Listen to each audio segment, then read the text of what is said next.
Welcome to this very special edition of the KAJ Masterclass Live, the show which ensures that you profit from your time spent here with experts, either through the industry insights, information, or simply learning from them.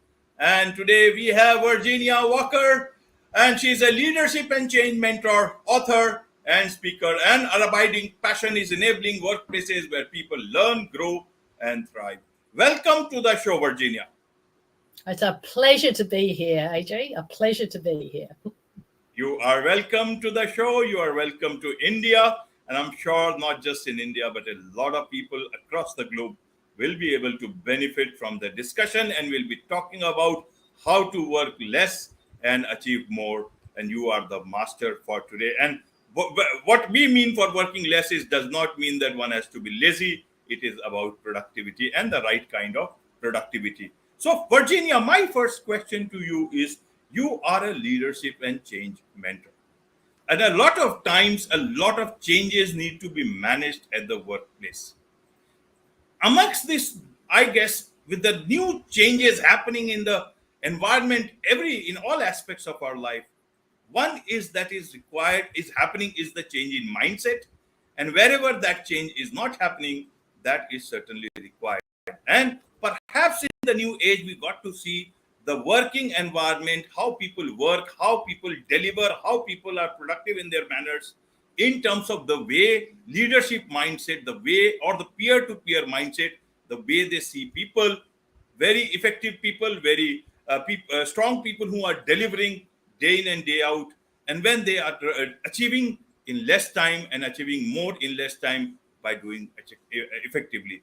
So to understand from you, Virginia, is that how should people get out of the misconception that you need to be in office all the time to show to the boss that you are most productive, and that the people who are achieving more in less time are actually not that effective, because that mindset needs to be changed. A long question here, but more of a backdrop setting for you, so that you can answer this, all those interrelated stuff that I just talked at your own pace.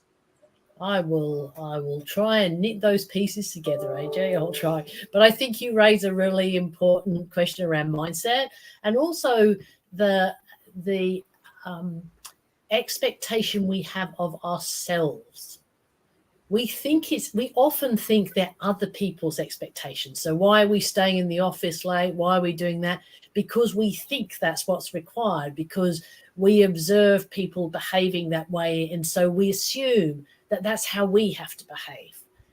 But very rarely have we checked that that's the case.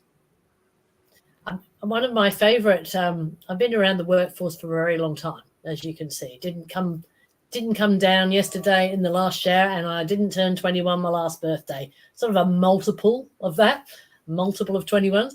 And what I found very early on when I got the privilege of working in Japan. And at the time in the 80s, it was expected that nobody left until the boss left, right? So that was a thing. That was a cultural norm. But as we know, there is a term that escapes me at the moment in Japanese. That is the death from overwork. There's a particular form, a particular word that describes you die because you've just worked too hard and too long. And I think, I hope, I haven't checked in with Japan recently, but I'm pretty sure they've moved on. I do hope so for them and for us. And the rest of the world certainly has. The rest of the world is saying, hold on, is this right? One of the gifts of COVID in many, many cases is, have we got it right? This feels wrong. There's something that doesn't feel like it's connected or appropriate. We don't think we've got the balance right. And how do we get that balance right? And I'd start with expectations. Check. How often do we say, could we go to somebody we work for and say, I just want to check in with you, how much value you place on me physically being here, as opposed to the output measures that we've agreed that I'm delivering to. Can you help me understand? Scary question, right? Scary question, because you don't know. You don't know. You think the answer is going to be, I don't know, whatever it is, right? But if you never ask the question, will you ever know? And I want our listeners to pay particular attention to how I use that. It wasn't an aggressive question. It's like, well, what is it you expecting? What is it you want? What is it? Because when we ask questions like that, we get a defensive reaction. We don't actually, we put someone in a corner and they're like, oh, I don't know what the answer is. But when we ask an open question, that's something along the line like, can you help me understand? You know, could we have a conversation about what you're expecting in terms of me being at the office as opposed to potentially working from home? Could you help me understand with these goals? Are you expecting them to be delivered this week, this month, this quarter, this year? That conversation. And we tend to, and I know I always did this, I thought the boss would know. I thought the person I worked for was all over it, right? They were all over it. And I just kind of had to do the right thing. And then I'd keep them happy. And if they were happy, I would be okay. And they would look after me. And nothing could have been further from the truth. Pretty much most times that person is going through their own set of, am I keeping the boss happy? Am I doing the right thing by them? Is this all working out? But where does that stop? Where does that stop? We can actually stop it with ourselves. We can stop it by saying, we can stop it by having the conversation. We can start a different process by having an open conversation with the person working for us or the person we're working for or the person we're working with. We can pause and say, help me understand. What would it take? These open questions that send a conversation down a completely different trajectory. And I've had some of the best conversations in my life when I've opened that dialogue up and someone's gone, oh, well, now you're asking me, let me have a think about it. I don't know I've ever thought about it. And that's the power of that's a mindset shift. To your point, that is a mindset shift. And then with that mindset shift, there's a bit of courage. There's a bit of courage that says, you know, that phrase that says, be careful what you ask because you might get the answer. Like if you ask a question, be prepared to whatever the answer is. Well, yes, it is scary, but isn't it better to know? Isn't it better to know? So if your boss says to you, actually, I expect you to be in the office 12 hours a day because that's how I think you're going to be producing the best stuff. There could be a different question you're going to ask yourself that says, is this the right place for me? Is this where I fit? Is that, are my values aligned with that person and this organization? Right. So that's where I would start, AJ. Start with Absolutely, absolutely, Virginia. You have put it very, very well, and the way it is at the moment. But then if you look at it from a leadership perspective, you are a leadership and change mentor. A lot of people come to you for advice. You mentor them very closely. Top leadership. You yourself have been a CEO, turnaround CEO, 400-person not for profit, and you have worked in many places. You know about how workplaces are, how the culture is, how culture differs from one place to another. And then there are a lot of employees who are there, sincere employees who come and do their work and go. And they are not very vocal about it. They are just like that. A lot of people are just like that. And they just don't know how to actually start these conversations. For a lot of people, and amidst in the backdrop of this great resignation, quite quitting, what is there for employees which they can look for changing at workplaces? I guess there is a role of a leadership in terms of understanding the writing on the wall. And a lot of leadership is young, getting younger by the day. They Yes. have the same aspirations that a lot of employees have. Yes. Why is it that there is this mismatch of aspirations? Is the Mm, workplace a dreadful place, or is there a place where a lot of rivers can come and meet and make it into such a wonderful place? we mm, we use the word called diversity in today's time.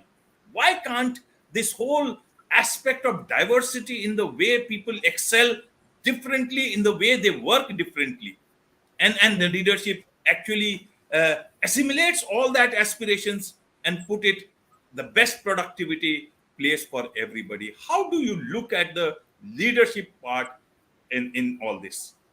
Mm. There's some great questions in there. Lots of great questions in there. One of the things I think we need to understand for everybody is the way our brain works. There's a lot more material available now on neuroscience and the way we work. So we're going to understand that we're all mammals. We're reptiles and mammals as well as human beings. We know that there are different parts of our brain, and the oldest parts of our brain is the reptile brain, right? And reptile brains do three things. They fight, flight, and what's it? They freeze, fight, or fly. Yeah. So when you're confronted by something, which goes back to that earliest conversations, is don't put someone on the defense, because they're thinking about, how do I attack? How do I run away? Or am I going to freeze? Right. So that's actually, everybody's brain will do that if they feel confronted by something. And so if we understand that, then can we stop seeing other people as so scary? Because their brain's doing exactly the same thing. So those people that come across as very dominant and angry and whatever, guess what? There's a bit of their brain that's saying, I feel threatened, so I'm going to fight. And I think if we can pause and just understand that that's what's going on, then maybe we don't feel so personally confronted or attacked by it. Not always, but maybe we can. And you're absolutely right that leadership has the role of creating a different dialogue. Yeah. It's very hard when you're the junior person to tell your senior person, oh, I think I think your reptile brain just took over and you're in front. Can't really see that conversation being had, right? So it is our leaders that need to understand that there's a different dialogue that we can have. And I use a three-part framework when I'm talking about that, which is, the first thing is engage. Right? The first thing is engage. And when we engage, that is what's going on for you. Not what am I about to tell you. What is going on for you? Where are you? What matters to you? What's worrying you? What are your issues? In the change world, this is particularly important. Where are they right now? Yes. You can assume all sorts of things, but you don't know what's actually happening unless you ask and engage. And the next stage is clarify. So after you've engaged, you clarify. It says, okay, we're going here. What does that mean to you? Is that confronting? Does that sound exciting? Does that sound threatening? Does it what do you agree we should go there? Have you got other ideas? So clarifying, where are we going together? How are we going to work together? And then you navigate, because you go backwards and forwards between those two things, right? So engage, clarify, navigate. It's a simple construct, but often when I talk to people that I'm mentoring or teams I'm working with, I say, have you asked? Seriously, I don't know how many times I go, have you asked? And I get this, because they'll say, well, I don't know what to do about this team situation. I don't know what this person's doing. This doesn't seem to be going that well there. And I go, have you asked? And normally the answer is a sort of embarrassed no. And so I go, okay, engage, clarify, navigate. Like the first time you engage, you hopefully will break down some barriers, create some connection, start to have a better conversation, but it won't stay there. People shift, as you move, as things change, and you're running a project or you're running operations, the dynamics shift. And so you need to go back to engage, clarify, navigate. And what happens over time is people then trust that you want to hear what's going on. You want to hear if things are not right. And therefore they will tell you, and now you get a chance to deal with them before you're in crisis, when they all come out anyway. Right? What you want often is to hear the stuff that's bubbling up. And in the situation you're talking about, where people are checking out on the job, they just don't feel like the organization cares what is going on for them in one way or another. Either their aspirations, the way they have to balance their work, the way they work with their fellow team members or managers, something's not right. They feel something's not connected. You won't know what that is unless you ask. And sometimes that person will struggle to tell you. So it's not like you ask once and they go, oh, here you go, here's the 2 pages I wrote earlier of absolute clarity about the way I'm thinking at the moment. They won't. They go, I don't know, something feels wrong. And you go, okay, let's talk about that. What do you think it could be? Yeah. So there's a lot of language about leadership as leaders as coaches, or being a coach, a leadership coach. It's powerful. It's powerful. There's a few times, if you're in an emergency, you don't really want to coach someone through an emergency. You just need to call it, and be the leader and step up. But we're not normally actually in an emergency. We're normally trying to get people to work together as a team to achieve something bigger than ourselves. And engaging and clarifying and navigating is a very powerful way of doing that. Absolutely. One thing, I try to understand is that, and I've not found any answer, is that different cultures, they work differently. But one thing that is very common globally is the difficulties at workplaces. Maybe that is the worst outcome that has happened in terms of globalization. Why is it so that the problems that we are talking about is almost the same globally in the workplaces, about toxicity, about micromanagement, about everything else? How has it happened? Is it that one fine day some wind has blown and it has touched all these places with these things? Because earlier on, every other place used to or work according to their own cultural understanding. Like for in India, there is still, we have in smaller places, there is a bit of a much more relaxed environment. But in cities, when you have this corporations, bigger places, everything seems to go the different way. Is it the stress? Is it the wrong sort of a leadership? Is it the leadership which is doing a lot of micromanagement? Is it more about that they are not able to delegate work properly, so they are keeping all the pressure on their head? They are not able to outsource the work that needs to be outsourced and putting it on the head of their employees. Why? You have been to many places across the globe. Why do you think this change has happened and it has not happened for the good? We talk about global best practices. I am yet to see even the basic practices in many places, because if it were there, you would not be talking about toxicity at workplaces, work culture. It's the same sort of a thing. You take any country and you will find the same issues in workplaces. Where are the global best practices? Help us understand this part. Well, there's a real question, right? It's a scarcity mentality, AJ. It's a scarcity mentality. So when we come from this place of it's not enough, like we won't have enough, that for me to win, you have to lose, right? When we come from that place, it'll never end. It will never end. So the great workplaces, like great families, like great relationship, come from a place, if I win, you win. Yeah. If you win, I win. So when you come from that place, can we win together? When we come from that place, you can almost feel your body relax, can't you, as you hear that? You go, oh, what about we could both win? What about we can do this together? And if you think about, sporting teams are probably some of the easiest places for us to see that happening, that we see great teams achieve more because they work together rather than they work for themselves. And we can see it, cricket teams, soccer teams, you really can feel it. And and we all get quite excited when we see a team that, because they work together really well, They way exceeded what they were expected to achieve. And we know it's because they found something extra because they could work together and they were on the same page. And the strength of that took them to some higher places. If our workplaces were like that, they wouldn't be as you described.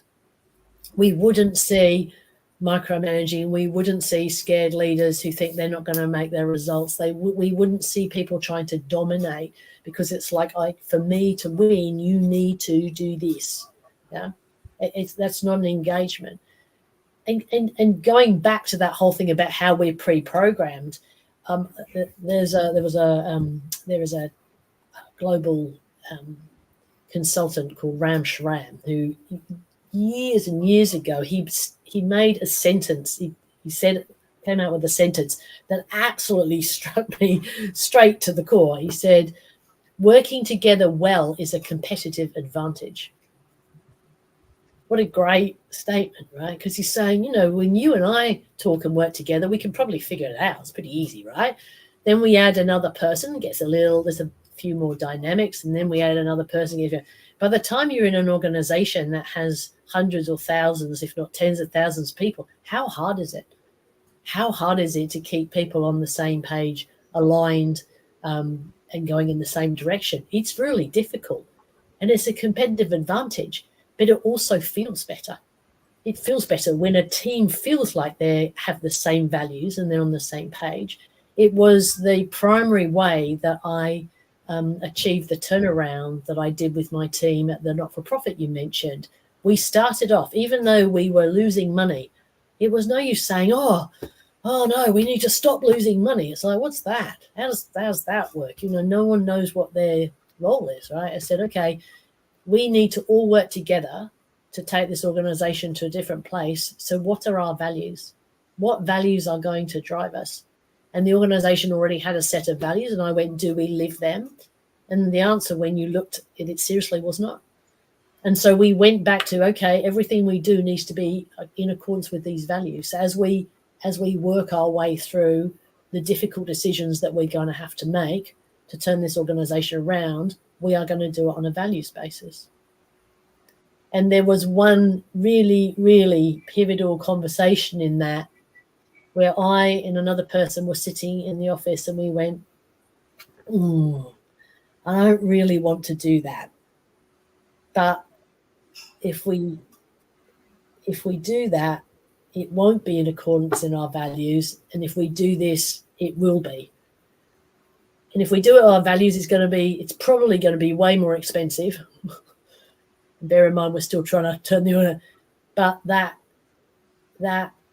if that ever came to light, that's what we would do, we would have undone all the work.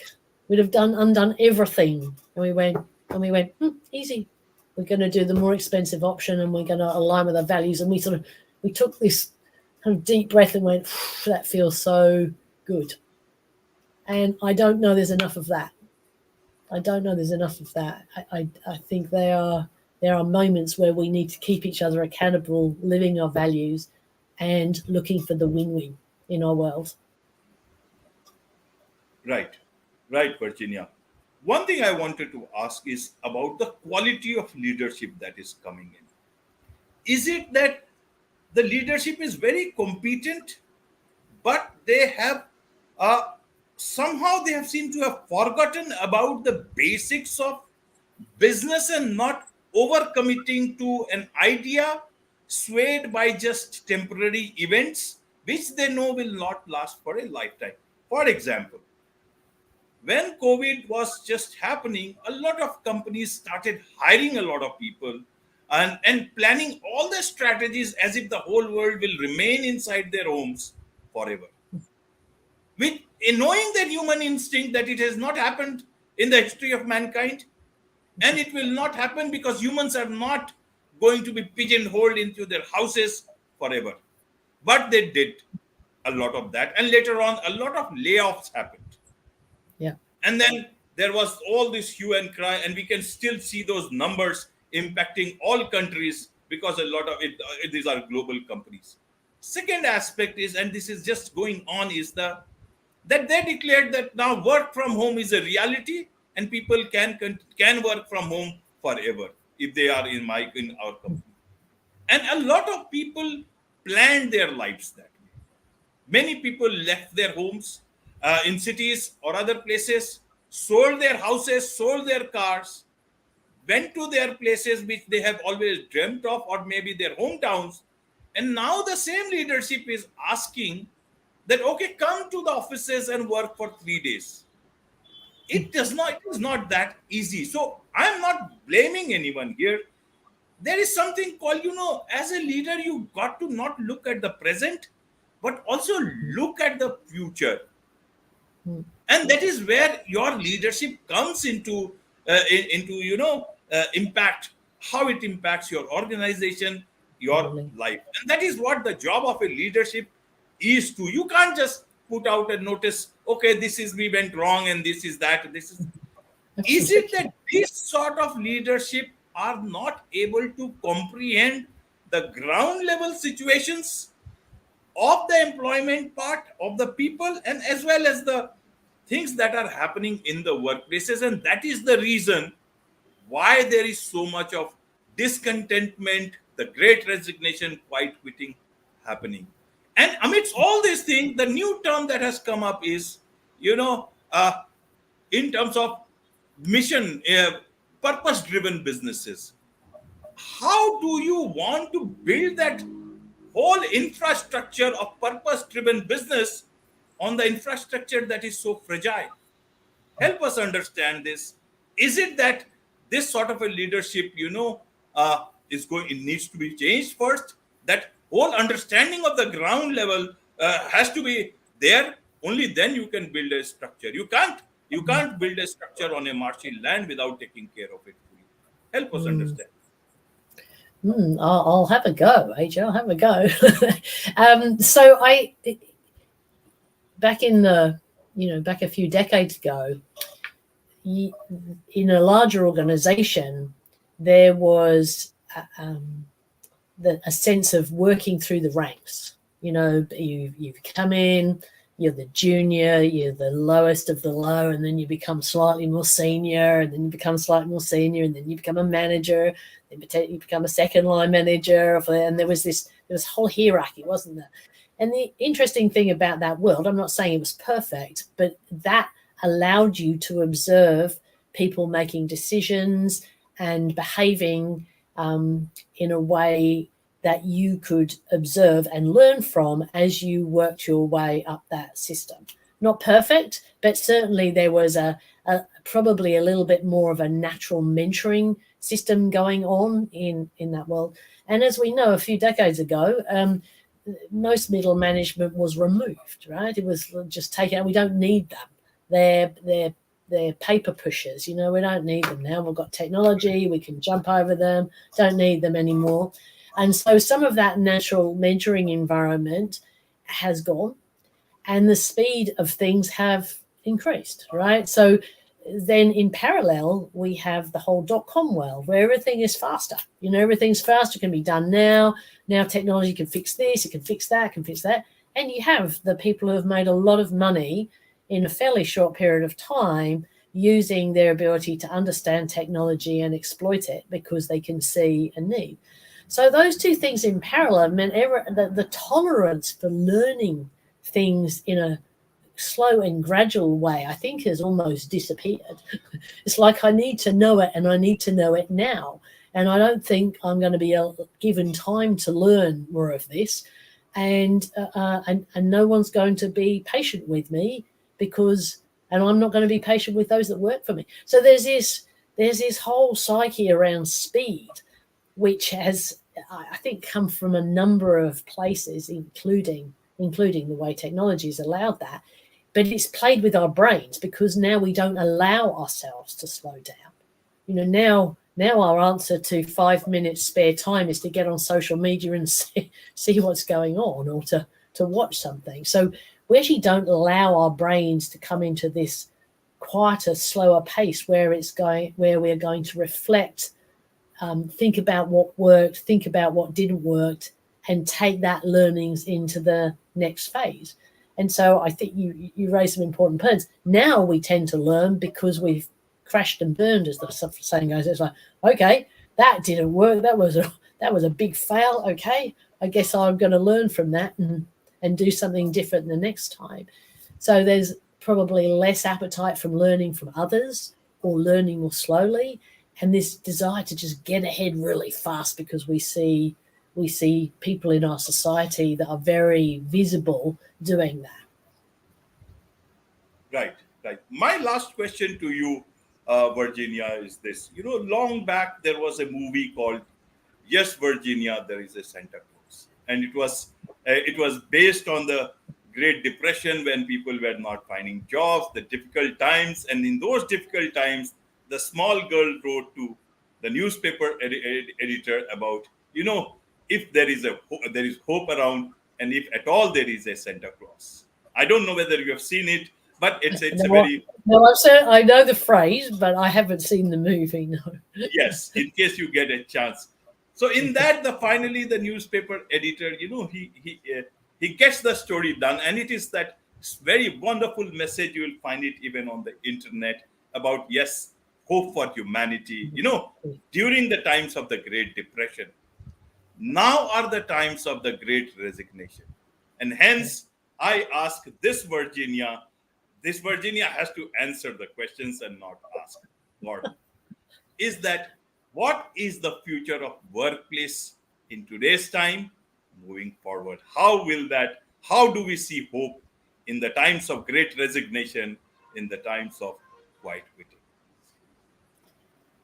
I will circle back to what I said earlier. If we work with each other to create a win, if we ask each other what would make each other successful, and we look for the win for each other, up and down the organizations, across the organizations, the work world will become a better place. Wonderful. I will take that hope with me as the discussion ends. There is so much to learn from you, Virginia. So how can people know more about you? How can they connect with you? How can organizations and leaders connect with you professionally? What's the best way to do that? Thank you. I'm on LinkedIn, Virginia Walker, and my website is www.thriveonpurpose.com.au. And I would love to hear from any of your listeners about the insights they've had into making the working world a place that we can thrive, or if I can do anything to assist them achieve the same things. It is my personal passion to enable workplaces where we all thrive. Absolutely. With this, it's a wrap on this very special edition of the KAJ Masterclass Live. Thank you so much indeed for joining us.